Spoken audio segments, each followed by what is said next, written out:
afternoon, good evening. It's Mel Bundock here. Oh, good morning as well. It's morning time in California. Hello, welcome to episode 11 of Big Vision TV. This is my penultimate episode. Next week, we're having one last episode before I have a little break for the summer. But I am super excited to welcome today's guest, Dr. Shannon Irvine, who is a friend of mine. And she's a very clever lady. She has a PhD in psychology.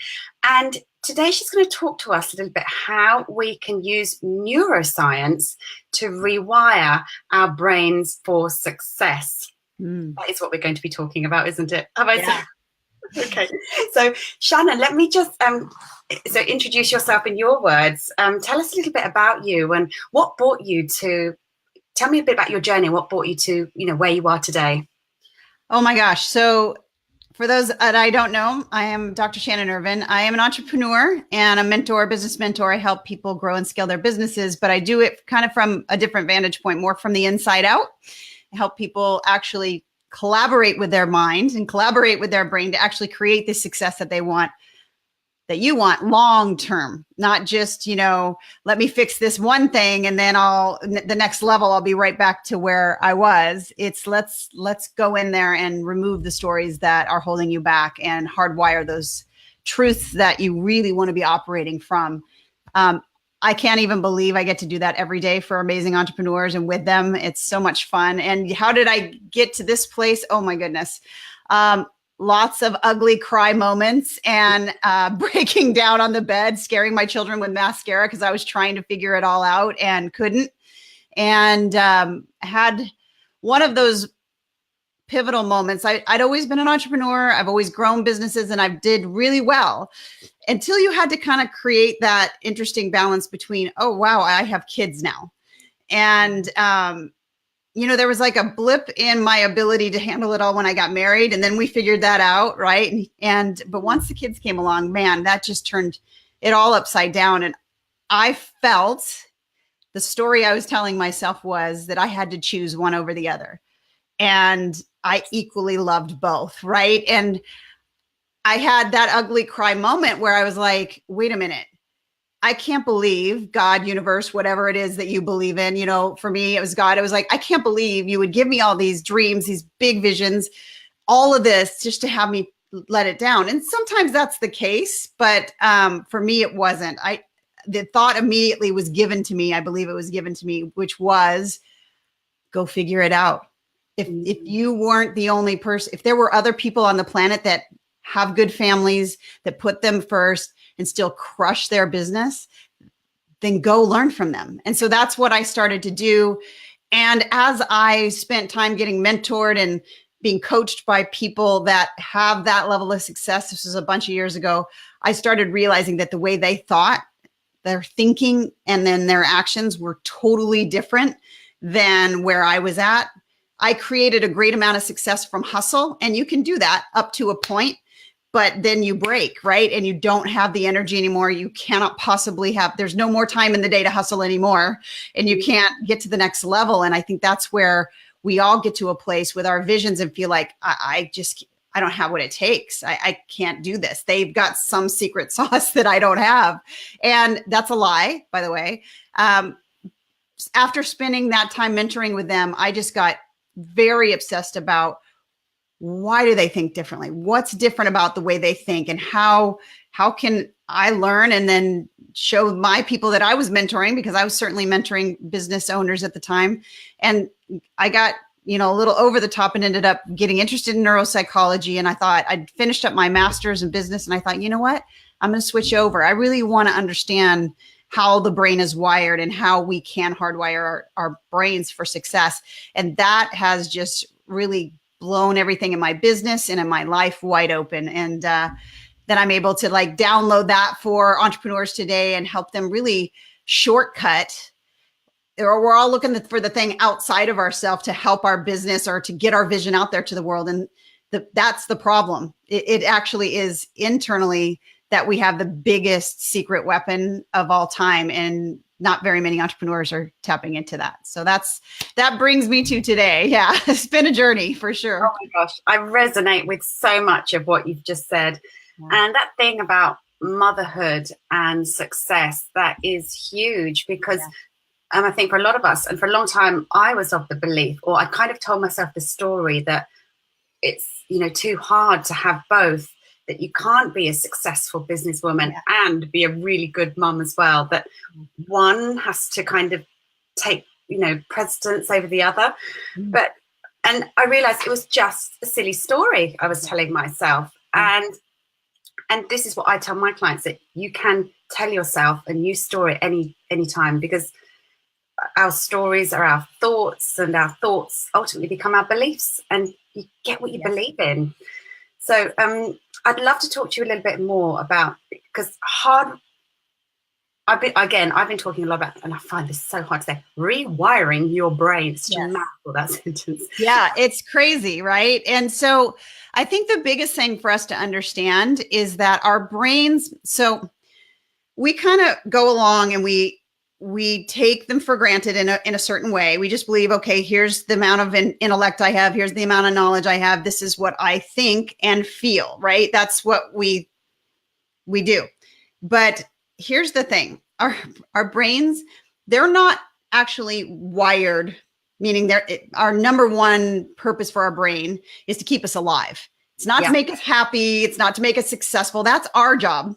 But somewhere along the line, nobody teaches that. And so we're allowing a base brain, which is what we call a base brain or primal brain. Sometimes people say that, that fight or flight, all of those things, its job is to keep us alive.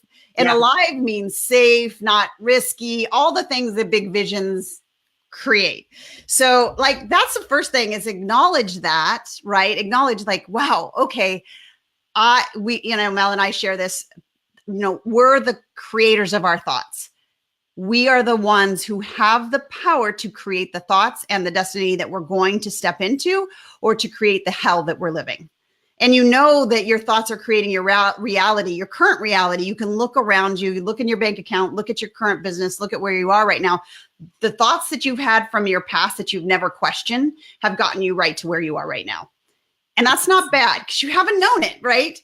But it's like taking your processes off autopilot, where most people walk around on autopilot, which, if you think about it, the thing that I like to compare it to is, when you think about your physical health, right? We know the rules around physical health. We don't just expect health to happen, right? We know we have to eat a certain way. If we want to have a certain physique, we know we have to go to the gym. We know we have to train ourselves, right? Yes. It's common knowledge. It's like, of course, if I don't train myself and I just eat whatever I want and lots of it, I gain a lot of weight and I don't have strength and I lose my health. I have dis-ease. But if I train it, it's common knowledge. It's the same thing with our thinking.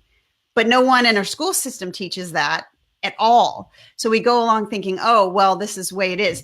But here's the thing. Our minds are hardwired to avoid pain at all costs, number one. And then secondly, to pursue pleasure.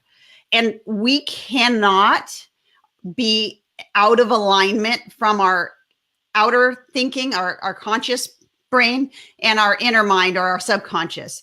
Our subconscious always wins. And so as we've gone along as children, we're figuring out the world at a 6 or a 4, and things happen to us. As a 6 or a 4-year-old, we make decisions on how to keep ourselves safe, avoiding pain and getting pleasure. And we create stories about what that means. And depending on circumstances, depending on the programming from your family of origin, depending on all that, you've created those stories. And if you've never questioned them, then they are absolutely your operating system. So you're trying to create this big vision and get all this greatness out to the world and take these risks. But your operating system is like operating from a computer that's 15 years old and trying to create the output that you have today. It just won't work. And that's why you're feeling stuck. And the beautiful thing about that is that in the same way that you did that unconsciously as a child, now that you're an adult and you're up to big things, you can actually consciously, through a process, I call it my Lego-like process. It's like building Legos, get the manual, start the process. It's not difficult, but it's only 1 or 2% of the world that actually taps into this and actually does it. But it can be done, and it can be done with ease. And actually, it's a lot of fun because then you start to really recognize the power of your thinking and what an amazing future it can create for you if you do the training to get yourself there. Yeah, because again, it is all about the training. It's just you can't just decide and do this. Again, it's the same with tapping. People think, okay, if I do one round of tapping, is my life fixed? Not really. Just like if you have one shower, are you clean forever? Exactly. Go to the gym once. Oh, I'm good. See, I'm done. Yeah. It's persistence, it's training, and it's just getting yourself to form new thought habits and mental habits. Yeah. And, and I see it with my children, obviously, and I'm sure with you yourself as well, that primarily I do this to be a good role model for my children. But I see the kind of mistakes and things that they make as well, and how their brains could potentially just be wired one way. But I'm so conscious of even the language I use with them that the story. So a very small example is my daughter. We had to do a bit of a drive this morning, and she got sick in the car. I think I told you just before we went live. Now, she's associated in her mind traveling and airports with anxiety and sickness. Yeah. And it started when we went on holiday to Thailand last Christmas. She was so anxious about the flight that by the end of it, she was sick. Oh. And today we were traveling to the airport to pick up an uncle of mine. We weren't going anywhere, but as soon as she set foot in the airport, the anxiety came up. And on the journey home, she was so kind of like not distressed about being in the airport, but she did not enjoy being in the airport. She was sick in the car on the way home. As soon as she got home, she was absolutely fine again. So already I've recognized that she is picking up a story with associating travel, aeroplanes, anxiety, and being sick. And whereas my son, he's just like, oh, airports are so exciting. Look at the planes take off. Woohoo. Yeah. But already I said to her, look, we're going to have to do a little bit of work here, because otherwise you're going to have this for as long as, and you don't want all your holidays to be ruined with associating the airports and air travel with being sick. So, but it's so easy how, I guess maybe because I am a bit more self-aware that I've recognized this immediately today, and we're going to do some work on this. Yeah. But so many people have, this is just a little incident, but that could give her a lifelong fear of travel. Absolutely. And you are brilliant in the fact that you really saw that. And that's a great demonstration of the power of the brain. When you're young, this piece that you probably hear thrown around of neuroplasticity, our brains, when we're really young, they're creating neural connections at just this crazy, crazy rate. That's why stories can get uploaded so quickly when you're young and then get set as we repeat and we repeat and we repeat and we repeat. And that just shows you the power of your brain. You tell your brain, gosh, I hate being on stage. I hate being in front of people. I hate this. This is so hard. I can't stand this. I can't stand this. Your brain goes, got it. Okay, you're about to go do a big presentation. Here's the flu. Yes. And that is, again, our brain saying, you're telling me, listen, this is, if you hear nothing of what I say today and neuroplasticity and the reticular activating system and yada, yada, yada, neuroscience, geeky stuff, I want you to hear this. Your brain it listens to what you tell it in words and in pictures, and it believes and automates what you tell it. It is your subconscious brain directs 80% of your daily actions are actually happening from your past, from your subconscious stories and brains. That's why you feel like you're struggling. Mm-hmm. But yet, at the same time, it is completely malleable to you removing those stories and actually feeding it what you want. So in your daughter's conditioning and state, you do need to work on removing. It's a two-part system. A lot of times people say like, oh, just do affirmations. That works. Just do affirmations. But if your subconscious doesn't believe it, game over. Game over. We got to work on the stories, remove the stories. I have a 4-hour process for that. Just kind of take you through how to pull them out of there and then speak truth over them so you can redirect them. But then I love having her starting to really visualize and with emotion. That's a key point. I love going to the airport. Every time I go to the airport, I get like one of those big Cinnabons or whatever it is that we can start turning her words into, right? Like something that she can start associating amazingness with the airport. And this is so much fun for me. And yes, it feels uncomfortable because she was in a state of anxiety, but the more we can tell our brains, this is what I want. This is what I want to feel. And doing it from a place of I'm already there, being that person that's already there, not somebody saying, I wish I could, I hope I can, because that's your brain's going, what? Your brain's going to dismiss that and just go back to the old pattern. That's not strong enough. You've got to really go. And a lot of times the biggest objection I get is like, you have a lot of entrepreneurs that watch the show, right?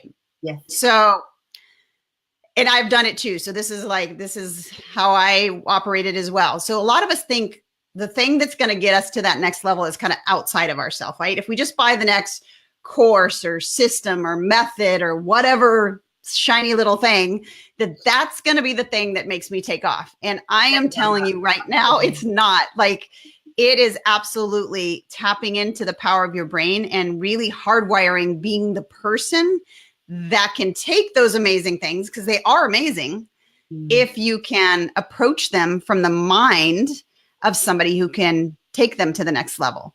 But you're not going to be able to take them to the next level with the thinking that hasn't gotten you there yet. Absolutely. And the power of the brain, it's crazy, Mel. I mean, it's just nuts. Like I had the opportunity during my PhD to work with on a research piece with a swimmer. Names have to stay kind of anonymous, but he was about to compete in a really big event. There was a new methodology that he wanted to learn, and he agreed to experiment with us in this thing where not only did we test his brain and his brain waves through PET imaging scans, but we tested muscle fiber growth, because what he was about to learn was an entirely new stroke. So new muscles would have to grow as well as mastery. But instead of getting in the pool and practicing it day in, day out, and most of us have heard athletes use this kind of thing, they use visualization. Yeah. He did this 3 to 4 times a day, only in his mind. He sat, he visualized with emotion, with tactile emotion, like physically trying to feel the water and trying to pull against the water. And he's visualizing that in his mind, and he's feeling the feel of the water, but it's all in his mind. And he did that 3 times a day for about 26 days.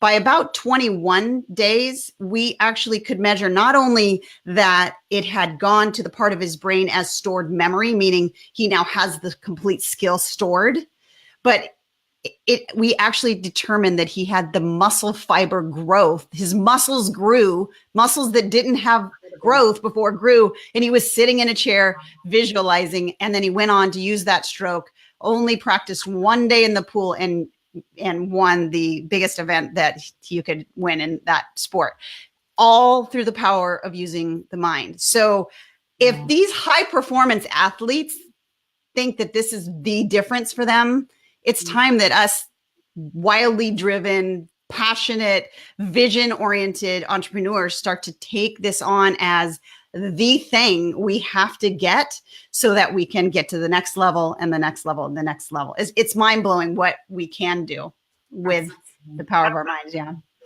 It's a similar thing that my son does actually before a football match, that, I get him to kind of visualize, having a really good game. And he's not the natural goal scorer in his team, but sometimes he says, "Oh, I feel like scoring a goal." So just visualize it. And the number of times he actually sets his mind to it before a game, and then I was about to say it's weird that it happens, but clearly it's not weird because he's mentally practicing in his brain. And yeah, I just love this so much that, yes, of course, as this discussion is kind of about entrepreneurs, but, you know, the fact that we can use this, you know, for our families, for so many different situations, it's just brilliant stuff. And I want to talk a little bit about the kind of the woo aspect, because I know you mentioned it as a comment earlier, which we in our top today. Now, this is a really weird story. I mentioned you just before we went on air that as I went to get changed just before coming on air, for some bizarre reason in my head, I thought to myself, I've just got this feeling that we may be wearing the same colour. And I've got no idea where that thought popped from. It's the first time I've ever thought about a fellow guest, what they might be wearing. Never even occurred to me. And it's just bizarre. We turn up in the identical shade of blue. And you're about to say to me, there is woo-woo reasoning behind that. I'd love to know what that is. Yeah. So one of my favorite things in the world is, for those of you, when we say woo-woo and you know what that means, and there are those who hear that, I imagine if they're listening to you, they probably are kind of connected there. But then there are those that are like, what the heck is that? Are you like on a ride? What is that? So the whole woo-woo thing is like, there's this connection, right? This energetic connection between your thoughts and through people and all of that kind of thing. And what I love about what I get to do is I'll hear people like Abraham Hicks and all these people that are, you know, far into that, energetically speaking. And I can actually show you neurologically why that's the case. The science behind it, our thoughts are energy. They're actual energy pulses. We can see them. So when you hear somebody say thoughts are just energy, tap into the right energy, and either you embrace that and go, oh, that's so good, or you listen to that and go, ooh, like what the heck, you know? There's really two camps, right? But what I'm telling you is everything, the visualization, the affirmations, the energetic piece, you know, all of that, us being all connected, it's neurologically proven that it's this electrical pulse that our thinking happens through, and we can watch the brain fire, and it fires from certain parts of in our brain, and then the thought goes, and we can actually travel it on the imagery. So we are energy, and everything in the universe is created through the same process and thinks in the same way. So therefore we are all connected, and all of the things that that are out there in a current positive psychology kind of thing in the market are really scientifically grounded. As we study the mind, you know, we've really uncovered so much of what's going on in our brains really over the last 5 years. We had a lot of theory, but not a lot of actual truth, you know, and last 5 years, it's just been this crazy explosion of that. And so it's exciting to think that my thoughts actually have an impact on others. And the more you tune in, the more you take your thoughts off autopilot, start really crafting the thinking that you want to have, which creates the kind of person you want to be. And then you start coming from a place of being first, and then the having and the doing comes from that, versus where we currently are if we're in that hustle till your eyes bleed state, which is I'm got to do. And then eventually I'll be that person. Yeah. Well, you won't, because the thinking isn't at that next level yet. You can't get there through the striving and hustle. You got to upgrade your operating system so that you can actually be the coder that decides what you are going to think and what you're not. And it's a practice. Like you said, with working out, anything that's worthwhile, going to the gym, you don't just go once and you know, push up the bar and say, there, I'm good. You know, next level that you get to. So you train your brain and you will like see massive growth in your business and in your life. And then you'll get to the next level. And then it'll be like, oh, there's another part of the story I didn't realize was there. And everybody that I deal with, and from 6 to 7 and 8 figure entrepreneurs, all the people I've had on the podcast, they say the same thing. Next level, next level. But having the tools to be able to go, this isn't some outside of me weird thing I've got to figure out, or all those I'm not enough stories come back. You just go, no, this is okay. I just got to uncover the story. I've got to change it. I know what to do with it. And then I've got to really program in what the next story is that I want to be living from. So it's exciting. It is really exciting. And you know, I can't stress that enough, because there are so many people who are living their story as though that's how it's going to be forever. You know, it's too late to change my ways. I'm stuck in this situation forever, and I can't see how things are ever going to be different. This is just the way I am, you know, stories like that. Yeah. But, and as you said, and I totally agree with you, that 98% of people, I don't know the exact statistic, but a very, very high, the majority of people will stay in that story. And but I guess it's got to come from that desire for more, and that desire for you know, bigger things and a big vision and all that kind of stuff. But you know, and I think sometimes people get a bit frustrated with other people in their lives, thinking, "Oh, I wish they'd change. I wish they're." And this comes up a lot for me. You know, my clients ask me, "How can I get so and so to change?" And you know, I'd love to hear your take on that. It's the same answer as mine. Yeah, probably. We can change ourselves, and if once we start to really look at the neuroscience that we do see, our energy holds power. It holds a connection to the people in our life. So typically, when you start that change, people in your close circle notice. It's not always like they notice and think, yay, and cheer you on. Sometimes they notice, and then that becomes the mirror for them. And it actually makes them uncomfortable, and they might kind of give you a little bit of, you know, frustration over it. But I would encourage you to stay the course, because that energy ultimately is what they want to. But their old stories and their old tapes are running the show. So as you're stepping into your truth of who you are, as defined by you, as who you are to be, and living from that place and going through that process, the people around you first will notice, might get irritated, then will see that it's not changing, it's actually making a big impact. Then they'll start asking you why. But they have to decide. It has the internal decision of, like, I can't help people that aren't ready to make a shift. Absolutely not. I agree. And it's at that point, and I bet a lot of your listeners and viewers have been here, where you're telling yourself the old tape. You don't even realize it's an old tape until you've heard this conversation, right? I'm not sure if I'm enough. I don't know if I have what it takes. I don't know. I'm not as big. I don't have what that person has. All of those tapes, we really do find that a lot of the stories have the base in I'm not worth it, or I don't have what it takes, right? And then there's different words that get layered on top of those things. But it's really, you know, once you start to allow your brain to start to work for you. Now, here's the thing. Our brain's job, and one of our brains, especially the inner mind or the subconscious job, it's using, I think it's about 62% of your daily energy consumption happens in your brain. So it wants to automate. It does not want to use that level of energy. So you're hardwired to automate. That's what that subconscious does. So everything that you repeat over and over again, I'm not worthy, I'm not this, starts to get measured there. But if you're feeling that dissonance, like I feel that way, but yet still I have this big vision, but yet still I want to, but yet frustrated, but I want, what you're feeling is that vision and that big thing. You're right. There's a discongruence or incongruence between what your brain is telling you you've trained it to do versus what you want. But use that as fuel to actually get you into this stuff, because it is,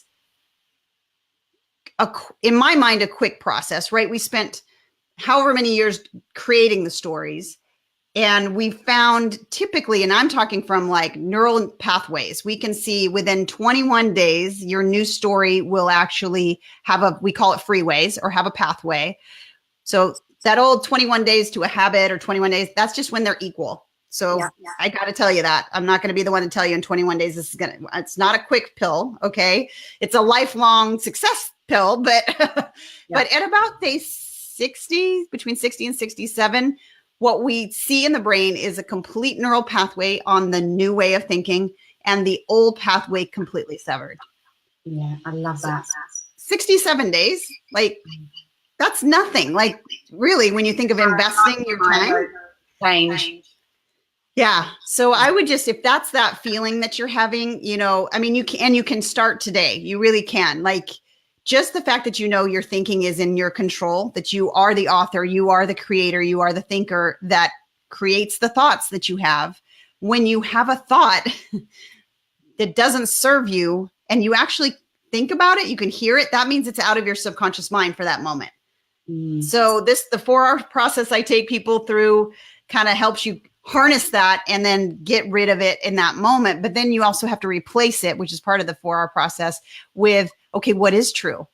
According to you right now as an adult, what is the truth of where you want to be? And then a process of making sure that gets wired in every single day. And then that becomes a weapon for you anytime that feeling, because the feeling kind of comes up before the thought is allowed out of that conscious mind. So the feeling will come up and you'll go, oh, no, I know what that is. And you just start speaking your truth over it, and as often as possible. And you start truly living from who you want to be versus who you even are currently. Yeah. I think that is so true. I really do feel like that's the number one thing that stops people. That old story of I'm not good enough, and it comes up in so many different ways. And then you can reach a certain level of success, and then something comes along just to, there you go.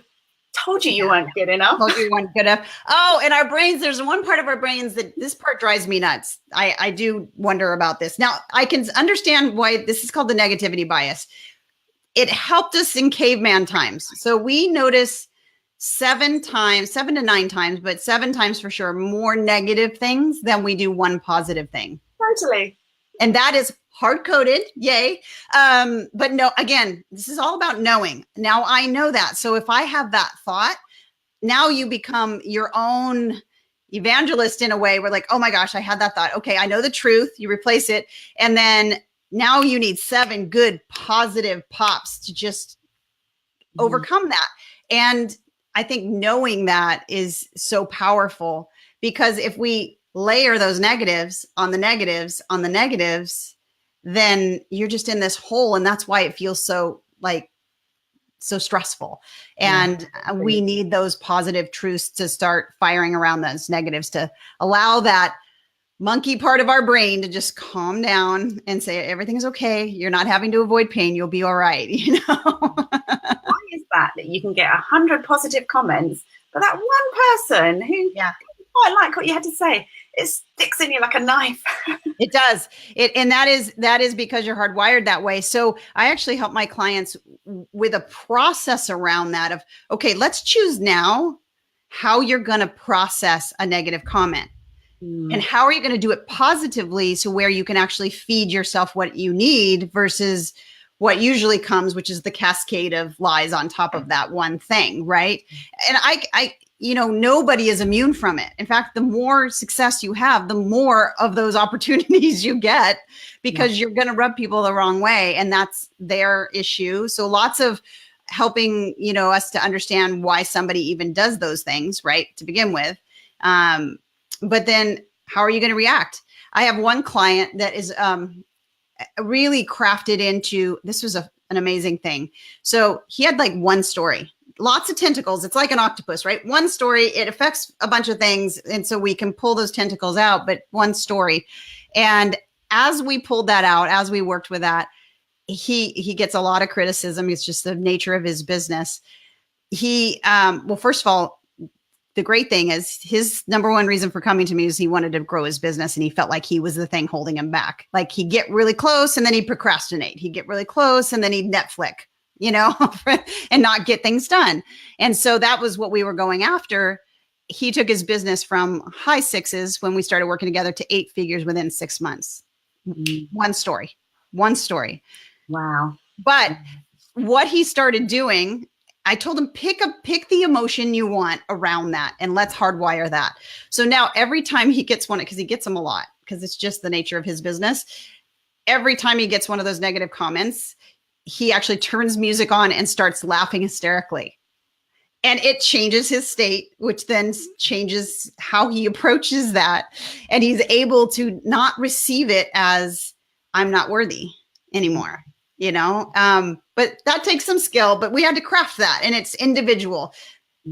as much as our brain systems work the same, individually, we are all different in the sense of our stories have crafted our background. And so every person's tentacles, so to speak, have a different process, but the steps, the Lego steps are all the same, but it might look differently as one person's hardwiring their brain versus another.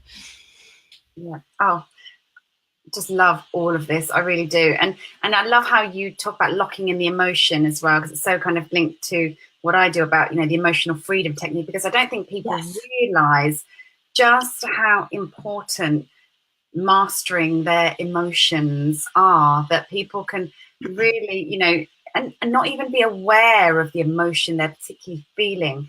I think a lot of us, we just have this kind of like low grade, either anxiety or, frustration or overwhelm, but not realizing that that is actually going to mirror back the experiences, that they're going to attract more of those situations that are going to bring the low level anxiety, and that actually our emotions, we do have control over them. We, thinking a different thought will change your emotion. It's so, they're so linked. And I think, again, I'm so glad that you talk about this as well, because, when we are kind of like speaking the same language, but using slightly different tools, which is great, because tapping is not going to be for everyone.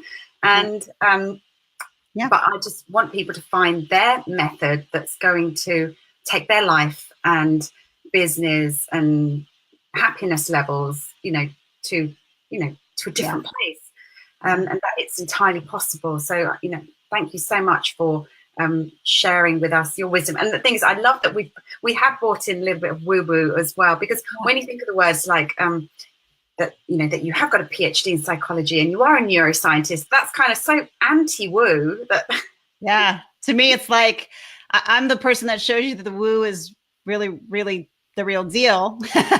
But there's a grounding. I love that you brought up emotion too, because I didn't say this, and this is important to know. What we store in that inner mind or that subconscious mind as a story. When I say the word story, what I'm talking about is your thinking, what you've told yourself, and the emotion, and it gets stored as a packet in your brain. And so those three things, your thinking, which created the emotion, which creates the story, it gets stored as one thing in your subconscious mind. So you can't ignore the emotion. That's why I don't believe. I don't believe in the anxiety. Yeah. I mean, you can't just change the state. You got to recognize that emotion and then choose the thinking that it's going to create the emotions that you want to have there. So it's super important to be, that's actually one of your best tools to recognize there is something going on, It's our guidance system. Our emotions are our guidance system. If you're not feeling good, something is not in alignment, and you need to kind of redress that balance in whatever way you can, to get yourself feeling aligned and feeling good as quickly as possible. Now, I do have to state here, and I often say this, with my clients, that feeling good doesn't mean numbing out and having a glass of wine, or, I'm just going to zone out on Netflix for the evening. No. That's getting you back into your comfortable numbness again. That's not feeling good, is it? No. And realize the type of person you are as you're starting to take your thoughts off autopilot. So most people either are thinking dominant or emotional dominant. Remember, they're a packet, they go together, but some people, I'd fall into this camp that want to think their way through a situation, and then they'll like maybe shut off the feelings, or they'll say, okay, fine, you can be there, but I'm thinking my way through. Right. And then there's the emotives who emote their way through, and then the thinking supports it. So knowing that in and of itself will help you understand what to clue into when you're starting to do this work of tapping into your brain and hardwiring the success that you want. Because if you're an emotive, you're going to feel the emotion first, not the thought. If you're a thinking driven person, that's your first mode of defense or actions, then you're going to probably think the thought, like think I am not worthy, that the words will be there versus the emotion. The emotion will come right behind it. So knowing that helps you just be aware as you're working through this process. Like, how do I get really in tuned so I can pull the things out of my subconscious and then truly start to tell it what I want it to listen to. And in detail with lots of emotion. Yes. I would like to be at 7 figures.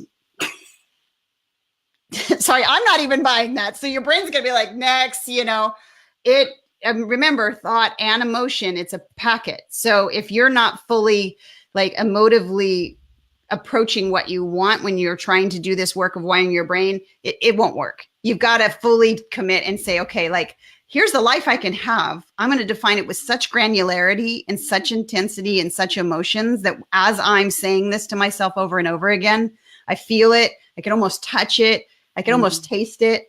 And you start to really embody all of those things as a packet of thought. And then that goes right to that subconscious. And then your subconscious goes, oh, that's what she wants. That's what he wants. Okay, let me get to work to automate that. And that's when you're in that golden state of rewiring, which is a beautiful thing. It's funny. So Lisa just said it, and a few people picked up on the fact that we are wearing the same color. We did talk about that just now, but it was just really the fact that our thoughts are particles. They're literally, particles that go out into the ether. And I was just saying, some of you, if you've just tuned in, that before I went on air today, I literally had a thought in my head saying, I wonder if Shannon's going to be wearing the same color as me. But it was more that it was kind of like, I think she's going to be wearing the same color as me. So crazy. For whatever reason, the universe decided to channel those thoughts and match them together. That it was more than coincidence. And I have this feeling quite a lot. Sometimes it's just a knowing. You just know things are going to happen. It's not even a hope. It's just odd. And I know it's so trivial, but it was the first time ever I thought about what my guest might be wearing. So I love it. Yeah. And we can, without getting so woo that everybody's like, oh my goodness, like we've talked about thoughts being energetic and it's an actual energy. We can figure that out. And you've probably seen this. We can actually measure on ion scales, like the radiation that comes, the energy. It's energy that actually comes out of ourselves. So again, no matter what you believe, God says we're all connected, whatever that's my thing. I don't think he was being figurative.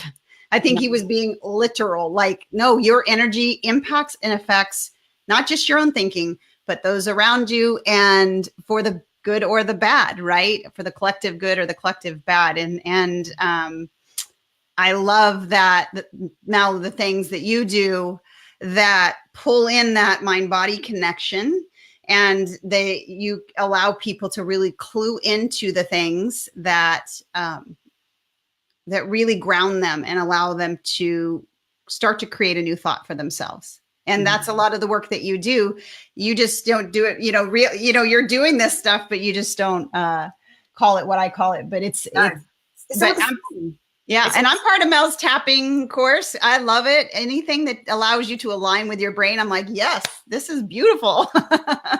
Oh, no, it's so true. And I think the more we can kind of and I think if that's the one thing that we could just leave people with message about, just start monitoring your thoughts and your thinking. Is that thought serving you?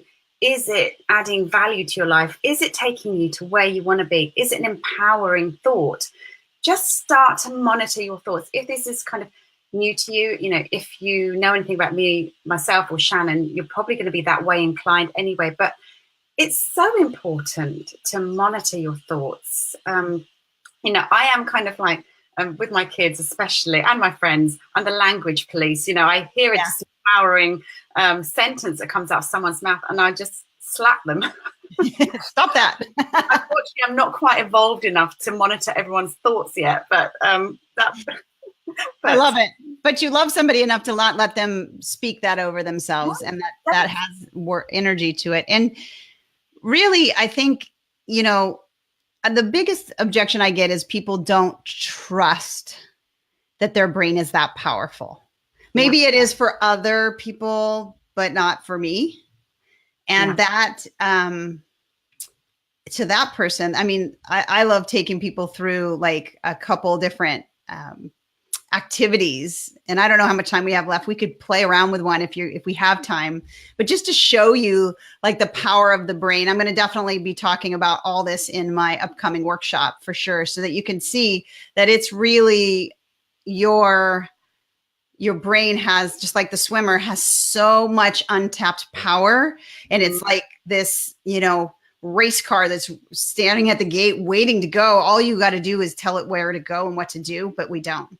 And yes, of course, I'd love that. Now, Lisa's just put a link, so I was just going to ask you where can we find out more about you. So Shannon, Lisa's called you Sharon, Shannon's Mindset Mastery Worksheet. So there's a little link there where you can download. Can you tell us a little bit about that worksheet?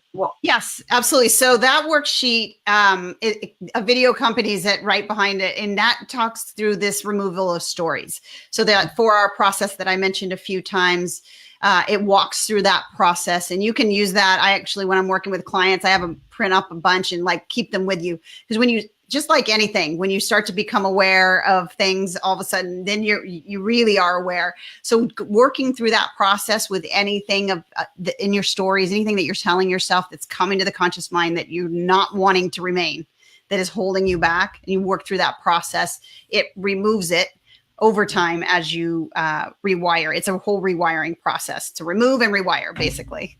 Love it. And who wouldn't want to upgrade their thinking? Come on, let's we upgrade our laptops and our technology, but how many of us actually think about upgrading the way we think? And it is a thing, and it can be done. Yeah. So certainly go and download that. But yeah, I would love to do a little walkthrough.